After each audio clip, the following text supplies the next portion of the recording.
നിങ്ങളൊരു വിദ്യാർത്ഥിയാണോ? എന്നാൽ ഇന്ന് മുതൽ നിങ്ങളുടെ പഠനത്തിൽ ഈ ഒരു മാറ്റം കൊണ്ടുവന്നു കഴിഞ്ഞു പറഞ്ഞാൽ നാളെ മുതൽ നിങ്ങളുടെ വിദ്യാഭ്യാസത്തിൽ വലിയ മാറ്റങ്ങൾ നിങ്ങൾക്ക് കാണുവാൻ കഴിയും. സോ എന്താണ് ആ മാറ്റം, അല്ലെങ്കിൽ എങ്ങനെയാണ് ആ മാറ്റം വരുത്തേണ്ടത് എന്നറിയുന്നതിന് മുൻപ് ഇതുപോലുള്ള ഇൻഫോർമേറ്റീവ് ആയിട്ടുള്ള വീഡിയോസ് വേണ്ടി മറക്കാതെ നമ്മുടെ പേജ് ഒന്ന് ഫോളോ ചെയ്യും, ഈ വീഡിയോയ്ക്ക് ലൈക്ക് ചെയ്യും, കോമൻറ്റ് ബോക്സിൽ നിങ്ങൾക്ക് ഇഷ്ടമുള്ള ഒരു കോമൻറ്റ് ചെയ്യും, നിങ്ങളുടെ ഫ്രണ്ട്സിലോട്ട് മറക്കാതെ ഈ വീഡിയോ ഒന്ന് ഷെയർ കൂടി ചെയ്തൊന്ന് സപ്പോർട്ട് കൂടി ചെയ്യുക. പ്രൊഫൈലിൽ കൊടുത്തിട്ടുള്ള ലിങ്കിൽ ക്ലിക്ക് ചെയ്തുകൊണ്ട് നമ്മുടെ യൂട്യൂബ് ചാനൽ ഒന്ന് സബ്സ്ക്രൈബും കൂടി ചെയ്യുക. അതായത് നിങ്ങളൊരു കാര്യം പഠിക്കുന്ന ടൈമിൽ ഒരു കാര്യം പ്രത്യേകം ശ്രദ്ധിക്കുക. അതായത് നമ്മൾ അവസാനമായിട്ട് നമ്മൾ ഉറങ്ങാൻ പോകുന്നതിന് മുൻപ് നമുക്ക് കൊടുക്കുന്ന എനർജി എന്താണോ നമ്മുടെ സബ് കോൺഷ്യസ് മൈൻഡിൽ അത് സേവായി കിടക്കും. ഓക്കെ, ഈ സേവായി കിടക്കുന്ന കാര്യമാണ് നമുക്ക് പിറ്റേ ദിവസം നിങ്ങൾക്കത് പ്രാക്ടിക്കലി അത് പെർഫോമൻസ് ചെയ്യാൻ കഴിയുക.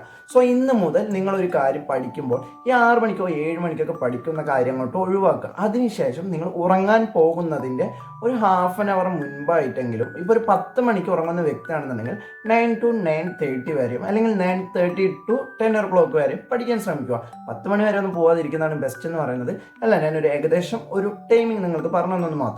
സോ നിങ്ങൾ ഏകദേശം ഒരു ഹാഫ് ആൻ അവർ മുൻപ് പഠിക്കാൻ പരമാവധി ശ്രമിക്കുക. അതിൽ കൂടുതലും പഠിക്കരുത്, അതിൽ കുറവാണെങ്കിൽ പഠിച്ചോളൂ, അതിൽ കൂടുതൽ വേണം പഠിക്കണമെന്ന് ഞാൻ ഒരിക്കലും പറയില്ല. പരമാവധി കുറഞ്ഞ കാര്യങ്ങൾ മാത്രം പഠിക്കാൻ ശ്രമിക്കുക. മറ്റൊരു കാര്യം, നിങ്ങൾ അവസാനമായി പഠിക്കുക, അതായത് ഉറങ്ങാൻ പോകുന്നതിൻ്റെ മുൻപായിട്ട് പഠിക്കുക. ഈ 6 മണിക്ക് 7 മണിക്ക് പഠിക്കുന്ന കാര്യങ്ങളെല്ലാം നിർത്തുക. സോ നമ്മൾ അവസാനമായിട്ട് പഠിക്കുന്ന കാര്യം ആയിരിക്കാം നമുക്ക് പിറ്റേ ദിവസം സബ് കോൺഷ്യസ് മൈൻഡിൽ നിന്നും ട്രിഗർ ചെയ്ത് കിട്ടുള്ളൂ. ടീച്ചേഴ്സ് ക്വസ്റ്റ്യൻസ് ഒക്കെ ചോദിക്കും.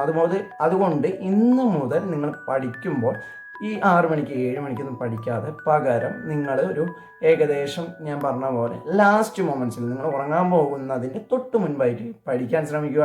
Thank you for watching.